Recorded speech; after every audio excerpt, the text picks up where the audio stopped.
What's going on YouTube? IDCL here yet again. Before I get this video started, I just want to say make sure you go down in the description below for a chance to win a copy of The Witcher 3 for PC. If you haven't already entered yourself into that shit, make sure you check the link down below, click it, watch the video, listen to the instructions for your chance to win The Witcher 3, in which I will be announcing the winner on the 18th of this month, May 18th, 2015. It's the 13th today, so if you haven't entered yourself into that shit, make sure you go ahead and do so. Now getting into the video, we have Project Cars for the PC. Now this just released, I believe, last week, and I finally got my copy of it right now. And this is running on the GTX 970 for GPU, and for CPU it's running on the FX-8350. Now I know what you're saying if you've been following me on this channel and shit. I'm supposed to have my i7 by now. What happened to the i7? I don't have it quite yet because the money that was supposed to go into getting that and the motherboard ended up going into something else more important, and I will have the i7 later on down the line, hopefully by the end of this month. But this is running on FX-8350 and a 970, so AMD users who are running on that FX-8350, this is your chance to see if you can run Project Cars with a 970. Let's get into it. Now, this game is pretty much maxed out right here. I got it pretty much as high as it can possibly get, with the exception of anti-aliasing and motion blurs turned down to medium instead of high, because I don't like too much motion blur in my games. I like it every now and then, but not too much. So motion blur is on medium, and anti-aliasing is completely off with FXAA on, and everything else is as high as it can get at 1080p. Now, as you can see in the top left corner, I'm running MSI Afterburn to check my frames and shit. And I really did not plan on doing, having that in the corner. It just so happened to be that way because this was my very first race right here, period. And it so happened to be the most intensive map on the game so far, from what I've played so far. It is very intensive. This is the most intensive map that I've ran into on this game so far. So it's going to be a very good test for this GPU and CPU combo for this game. Now, starting a race on this map in particular, it always ends up hovering around 40 to 50 frames. But as the race goes on, I guess the map clears up and the cars clear out and shit and go on their own path. Especially if you get ahead of everybody, it starts reaching within like 80s and shit. And you'll see in the video right in the top. Now, I also have the CPU usage listed just so you can know and get a feel of how much the cores are being utilized in this game. And I have to say, Project Cars utilizes them pretty fucking well. Now, getting into the actual game itself, this game is actually pretty goddamn good. I really like it so far. Now, this isn't an arcade racer by any means, and I don't know if the hardcore racing fans would call it a simulation. It's more so, it's pretty much, to me, it's a simulator.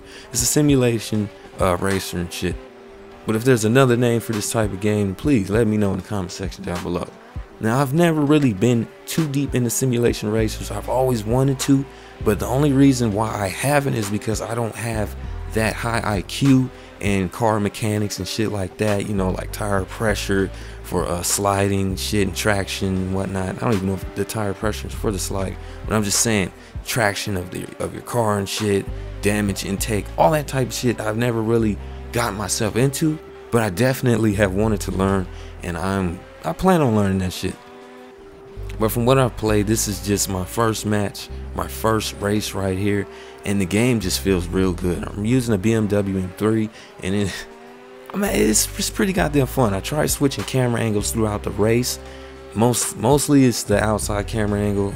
I kind of forgot that I was recording, and I had most of the race as an outside camera angle, but you see some inside and some hood camera angles in this race as well. And for the most part, the game is optimized very good, very good. The only thing is really is pulling back is really the limitation on cars, but it's not really such a bad thing because there's not that much limitation on cars. In fact, there are actually a good amount of cars in this game when I think about it, and there should be cars coming along with DLC and shit like that for the game as well. And one thing I really like about this game is that every car has a different feel to it. Every car drives different in this game. But for the most part, I'm just gonna let you guys watch the rest of this video. The sound may be kind of fucked up because I recorded in shadow plane. I don't know why in this video in particular it just decided to screw up the sound a little bit, but the video quality took no hit, so there's no hit from that. But for the sound guys who like hearing car sounds and shit like that, I'm sorry if it sounds kind of disordered and shit, but it is what it is, man. That's what it is. Project cars pretty much maxed out with the exception of motion blur being on medium and anti-aliasing being completely off. This is IDCL. Make sure you like, comment, subscribe, and I'm out. Peace.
Look at me almost fuck up the whole race.